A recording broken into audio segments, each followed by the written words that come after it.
பேச போகிறோம் அப்படின்னு சொல்லி கேட்டோம் அப்படின்னா, என்ன ஆக போகுது அதிமுக, வாட்ஸ் நெக்ஸ்ட் அப்படின்றது தான் வந்துட்டு அதிமுகவில் அடுத்து ரொம்ப முக்கியமான கேள்வியாக முன்வைக்கப்படுது அப்படின்னே சொல்லலாம். ஏன்னா வந்துட்டு பார்த்தோம்னா ஒரு காலகட்டத்தில் எல்லா கட்சிகளையுமே உடையிறது தான், எல்லா கட்சிகளுமே வந்துட்டு பார்த்தோம் அப்படின்னா அணி அணியாக பிரிகிறது தான். அதை தாண்டி வந்துட்டு பார்த்தோம் அப்படின்னா மறுபடியும் செஞ்ச தவறுகள் இருக்கு இல்லையா, அது எல்லாத்தையுமே மன்னிச்சுட்டு கட்சியினுடைய தலைமை வந்துட்டு மன்னிப்பு கேட்கக்கூடியவங்களை மறுபடியும் கட்சியில் இணைக்கிறது, மறுபடியும் மீண்டும் ஒரு வாய்ப்பு அப்படின்றது கொடுக்கறது அப்படின்றது காலங்காலமாக நடந்துகிட்டு இருக்கக்கூடிய ஒரு பாரம்பரியமான விஷயம் அப்படின்னே சொல்லலாம். ஸோ செங்கோட்டையன் அவர்கள் சொன்ன மாதிரி எஸ்டிஎஸ் இருக்கார் இல்லையா, அவர்கள் ஆரம்பிச்சு காளிமுத்து அவர்கள் ஆரம்பிச்சு, ஏன் இன்னும் சொல்ல போனோம் அப்படின்னா செங்கோட்டையன், எடப்பாடி பழனிசாமி, ஓபிஎஸ் அப்படின்னு சொல்லிட்டு இந்த 3 பேரையுமே வந்துட்டு பார்த்தோம்னா ஜெயலலிதா இருக்காங்க இல்லையா, ஒரு சில நேரங்களில் ஒரு சில காலங்களில் அவரை விட்டு ரொம்ப தூரம் தள்ளி வச்சிருந்தாங்க. இன்னும் சொல்ல போனோம்னா பதவிகளை பறிக்கிறது, கட்சியை விட்டு நீக்கிறது அப்படின்ற அளவுக்கு எக்கச்சக்கமான நடவடிக்கைகளை எடுத்திருக்காங்க.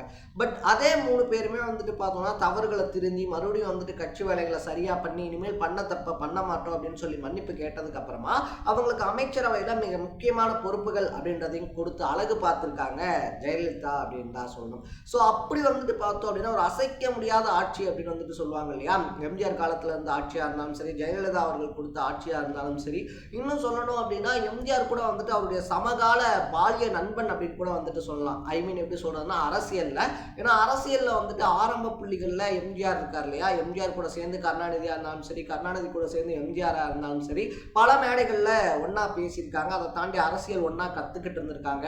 மெம்மேல வரும்போது வந்துட்டு 2 பேருமே அரசியல் பாதைகள்ல நேர் எதிராக முட்டிக்கிற மாதிரி ஒரு சுச்சுவேஷன் வர வரைக்கும் தோல் மேல கை போட்டு இருந்தவங்க. ஸோ அவங்களே பின்னாட்கள்ல பார்த்தோம் அப்படின்னா எதிரிகளா அரசியல் களத்துல மாதிரி மோதிக்கிட்டு இருந்தாங்க. 2 பேர்த்துக்கும் சம அனுபவம் அப்படின்றதும் அரசியல் இருந்துச்சு. ஸோ அந்த மாதிரி இருக்கும்போது வந்துட்டு எம்ஜிஆர் ஒரு படி மேல ஜெயிக்கிறது அப்படின்றது சாதாரண விஷயம் கிடையாது. பட் அட் த சேம் டைம்ல வந்துட்டு பார்த்தோம் அப்படின்னா ஜெயலலிதா இருக்காங்க இல்லையா, அவங்க வரும்போது வந்துட்டு நடந்த விஷயம் அப்படின்றது அப்படியே தலைகீழ வேற. ஏன்னா எம்ஜிஆரையே எதிர்த்து அரசியல் பண்ண ஒருத்தர் வந்துட்டு இவங்க எப்படி ஹேண்டில் பண்ண போறாங்க, அதுவும் வந்துட்டு ஒரு பொண்ணு எப்படி தமிழக அரசியல் களத்துல வந்துட்டு நிற்க முடியும் அப்படின்றது. ஏன்னா ஜெயலலிதாவுக்கு முன்னாடி வரைக்குமே தமிழக அரசியல் களத்துல ஒரு பெண் ரொம்ப பெரிய அளவுல சாதனை அப்படின்றது பண்ணது கிடையாது அப்படின்னு தான் சொல்லணும். அதுவும் அவங்க கொடுத்த அளவுக்கு ஆட்சி அப்படின்றத வந்துட்டு கொடுக்க முடியாம தவிச்சிருக்காங்க பலர் அப்படின்னே சொல்லலாம். ஸோ அப்படி இருக்கும்போது வந்துட்டு பார்த்தோம் அப்படின்னா பழம் தின்னு கொட்டை போட்டவர் அப்படின்னு சொல்லுவாங்க இல்லையா அந்த அரசியல்ல வந்துட்டு. ஸோ அந்த மாதிரி இருந்த கருணாநிதி அவர்களுக்கு எதிராக அரசியல் அப்படின்றது பண்ணணும்னு வரும்போது தனக்கு கீழே வந்துட்டு பார்த்தோம் அப்படின்னா ஒரு ஸ்ட்ராங்கான கட்டுக்கோப்பான ஒரு டீம் அப்படின்றத வைக்கிறாங்க. அது அமைச்சரவையா இருந்தாலும் சரி, அதை தாண்டி வந்துட்டு பார்த்தோம் அப்படின்னா கட்சியினுடைய அடிமடை உறுப்பினர்கள் இருக்காங்க இல்லையா, அவங்க தொட்டு எல்லாத்தையுமே ஸ்ட்ராங் பண்ணி கட்சியை வலுப்படுத்துறாங்க. அவங்க இருந்த வரைக்குமே அடுத்தடுத்து 2 பீரியட் அதிமுக ஆட்சி அமைக்குது. அப்படி இருந்த அதிமுக அவங்களுடைய மறைவுக்கு அப்புறமா பார்த்தோம் அப்படின்னா கிட்டத்தட்ட 10-11 தேர்தல்கள் இருக்கு இல்லையா, தொடர்ந்து தோல்வி அப்படின்றத சந்திக்குது.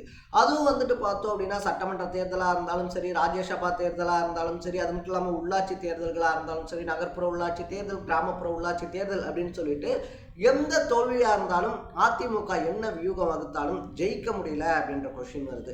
இதுக்கு ரொம்ப முக்கியமான காரணம் என்ன அப்படின்னு சொல்லி பார்க்கும்போது தென் மாவட்டங்கள்ல வந்துட்டு ஓபிஎஸ் இருக்கார் இல்லையா, ஓபிஎஸ் ஒரு பக்கம், டிடிவி தினகரன் ஒரு பக்கம் அப்படின்னு சொல்லிட்டு இருக்காங்க. இன்னொரு பக்கத்துல அதிமுக முக்கியமான புள்ளிகளா இருந்த தங்க தமிழ்ச்செல்வன் மாதிரியான ஆட்கள் இருக்காங்க இல்லையா, அவங்கெல்லாம் வந்துட்டு திமுக பக்கம் போயிட்டாங்க. இவங்களுடைய சண்டைலாம் வந்துட்டு இப்போதைக்கு முடியாது, இவங்க கூட இருந்தோம் அப்படின்னா நம்மளுடைய அரசியல் இருக்கு இல்லையா, அரசியல் எதிர்காலம் அப்படின்றது அஸ்தமனம் ஆயிடும் அப்படின்ற மாதிரி பல முக்கியமான தலைகள் திமுகவுக்கு போயிடுச்சு. ஸோ ஆல்ரெடி வந்துட்டு பார்த்தோம் அப்படின்னா அதிமுக ஒரு பலவீனமான சுச்சுவேஷன்ல தான் இருக்கு அப்படின்னு சொல்லலாம். ஸோ இப்படி இருக்கக்கூடிய ஒரு சுச்சுவேஷன்ல வந்துட்டு பார்த்தோம் அப்படின்னா மீண்டும் கட்சியை ரொம்ப பலவீனப்படுத்துற மாதிரி செங்கோட்டையன் மாதிரியான சூப்பர் சீனியர்கள் இருக்காங்க இல்லையா, கட்சியை முன்னின்று வழி நடத்தக்கூடிய, கட்சியை வலுப்படுத்தக்கூடிய தலைவர்கள்ட்ட இருந்து பதவிகளை பறிக்கிறது அப்படின்றது அதிமுகவுக்கு ரொம்ப பெரிய பின்னடைவா பார்க்கப்படுது. ஏன்னா அதிமுகல இருந்து செங்கோட்டையனுடைய பதவிகள் பறிக்கப்பட்டதுக்கு அப்புறமா கிட்டத்தட்ட 2000 பேர் வந்துட்டு பார்த்தோம் அப்படின்னா என்னுடைய பதவிகளையும் நீங்க பறிச்சுக்கங்க, என்னுடைய பதவிகளையும் நீங்க வந்துட்டு பறிச்சுக்கங்க அப்படின்ற மாதிரி வந்துட்டு தலைமைக்கு கடிதம் எழுத ஆரம்பிச்சிருக்காங்க. ஒரு விதத்துல வந்துட்டு பார்த்தோம் அப்படின்னா எடப்பாடி பழனிசாமி இருக்கார் இல்லையா, அவர் பண்ணது கரெக்ட் தானே. எம்ஜிஆரோ இல்லை ஜெயலலிதாவோ இப்போ எடப்பாடி பழனிசாமி இருக்கிற இடத்துல பண்ணியிருந்தாங்கன்னா இப்படி ஒருத்தர் வந்துட்டு பொது மேடையில் உட்காந்து பேசியிருக்க முடியுமா, இப்படி ஒருத்தர் வந்துட்டு பொது வழியில் அரசியல் கட்சிக்குள்ள நடக்கக்கூடிய விஷயத்த வந்துட்டு சொல்லியிருக்க முடியுமா. எம்ஜிஆர் ஜெயலலிதா சொன்னா சரி, ஆனால் எடப்பாடி பழனிசாமி சொன்னா தப்பா, இது என்னப்பா நியாயம் அப்படின்னு சொல்லி கேட்கறதெல்லாம் புரியுது. பட் எம்ஜிஆர் ஜெயலலிதா பண்ண மாதிரியான விஷயங்கள் அப்படின்றத எடப்பாடி பழனிசாமி பண்ணியிருக்காரா அப்படின்றதான் இங்கே கேள்வியே. ஏன்னா தொடர்ந்து 10 தேர்தல்கள் அதிமுக தோத்துருக்கு.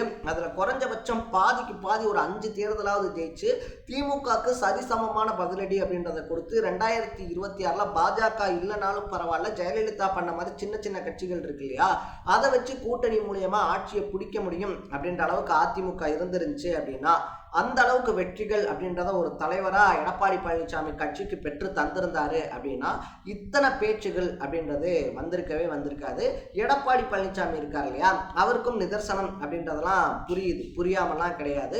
ஏன்னா எவ்வளவு தேர்தல்களில் எவ்வளவு பணம் அப்படின்றதும் செலவு பண்ணிட்டு தான் இருக்காரு. நம்ம ஓப்பனாகவே பேசணும் அப்படின்னா பல்லாயிரக்கணக்கான கோடி ரூபா அப்படின்றது ஒவ்வொரு எலெக்ஷனுக்கும் செலவிடப்பட்டுக்கிட்டே தான் இருக்கு. இருந்தாலும் தொடர்ந்து தோற்கிறோம் அப்படின்றதுக்கு முக்கியமான காரணம் மக்கள் கிட்ட செல்வாக்கு இல்லை அப்படின்றத தாண்டி அதிமுகவுடைய ஓட்டு பிரியுது அப்படின்றது தான். ஏன்னா ஒரு கட்சிக்கு ஓட்டு போட்டு பழகினவங்க இருக்காங்க இல்லையா, அவங்க வந்துட்டு வேற கட்சிக்கு போக மாட்டாங்க. அதுதான் தமிழ்நாட்டுக்குள்ள 3வது கட்சி வந்துட்டு ஆட்சியை பிடிக்க முடியாததுக்கு கிட்டத்தட்ட 50 வருஷங்களா இந்த திமுக அதிமுக மாறி மாறி ஆட்சிக்கு வர்றதுக்கு முக்கியமான காரணம். உதயசூரியன்ல போட்ட பழகினவங்க உதயசூரியன்ல தான் போடுவாங்க, ரெட்டை இலையில போட்டு பழகினவங்க ரெட்டை இலையில தான் போடுவாங்க அப்படின்ற மாதிரி அமைஞ்சு பழகிட்டாங்க. பட் இப்ப திடுதிப்புன்னு பார்த்தோம் அப்படின்னா அந்த சமுதாய ஓட்டுகள் அப்படின்னு சொல்லுவாங்க இல்லையா, தென் மாவட்டங்கள்ல ஓபிஎஸ் அணிக்குன்னு சொல்லி தனியா ஓட்டு இருக்கு, தினகரன் அணிக்குன்னு தனியா ஓட்டு இருக்கு. இப்ப கோபிச்செட்டிப்பாளையத்தில் இருக்கக்கூடிய செங்கோட்டையன் அவர்களை தூக்குனாரு அப்படின்னா தன் சொந்த சமுதாயத்திலேயே 2 பேரும், எடப்பாடி பழனிசாமியும் செங்கோட்டையன் இருக்கார் இல்லையா, 2 பேருமே ஒரே சமுதாயத்தை சார்ந்தவங்க தான்.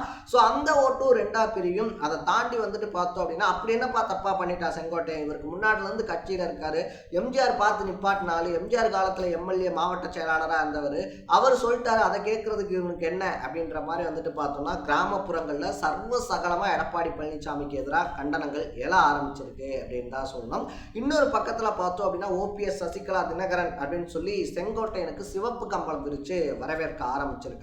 சோ இது எங்க போய் முடிய போகுது? அதிமுக மறுபடியும் ஒரே குடையின் கீழே ஒன்று திரள போறாங்களா, இல்ல எடப்பாடி பழனிசாமி இல்லாத ஒரு அதிமுக அப்படின்றது வரப்போதா? இதை தாண்டி வந்துட்டு முன்னாடி இருந்த எடப்பாடி பழனிசாமி நான் இல்லை அப்படின்னு சொல்லிக்கிட்டு இருக்கக்கூடிய எடப்பாடி பழனிசாமி இருக்கார் இல்லையா, அவர் ஜெயலலிதா எம்ஜிஆர் மாதிரி கட்சியை தன் கட்டுப்பாட்டு கீழே கொண்டு வந்து ஓபிஎஸ் சசிகலாவை ஒதுக்குன மாதிரி செங்கோட்டையனையும் ஒதுக்கி தள்ளிட்டு அரசியல் அப்படின்றது பண்ண போறாரா அப்படின்னு சொல்லி அரசியல் களத்துல பல கேள்விகள் சூறாவளி மாதிரி சுழண்டு அடிச்சுக்கிட்டு இருக்கு அப்படின்னு தான் சொல்லணும். ஸோ நீங்க என்ன நினைக்கிறீங்க, என்ன ஆக போகுது அதிமுக, அடுத்த அதிமுகவில் என்ன நடக்கும் அப்படின்னு சொல்லி உங்களுடைய பர்சனல் பாயிண்ட் ஆஃப் வியூ என்ன அப்படின்றத கமெண்ட்ல போட்டு இதே மாதிரி அப்பப்போ அப்டேட்டா போயிட்டு இருக்கிற விஷயங்கள், அது கரண்ட் அஃபேர்ஸாக இருந்தாலும் சரி, பாலிடிக்ஸாக இருந்தாலும் சரி, ஸ்போர்ட்ஸாக இருந்தாலும் சரி, அப்பப்போ அப்டேட்டாக போயிட்டு இருக்கிற விஷயங்களை நீங்கள் தொடர்ந்து தெரிஞ்சுக்கணும் அப்படின்னு ஆசைப்பட்டீங்கன்னா மறக்காம சேனலை ஃபாலோ அண்ட் சப்ஸ்கிரைப் பண்ணிக்கோங்க.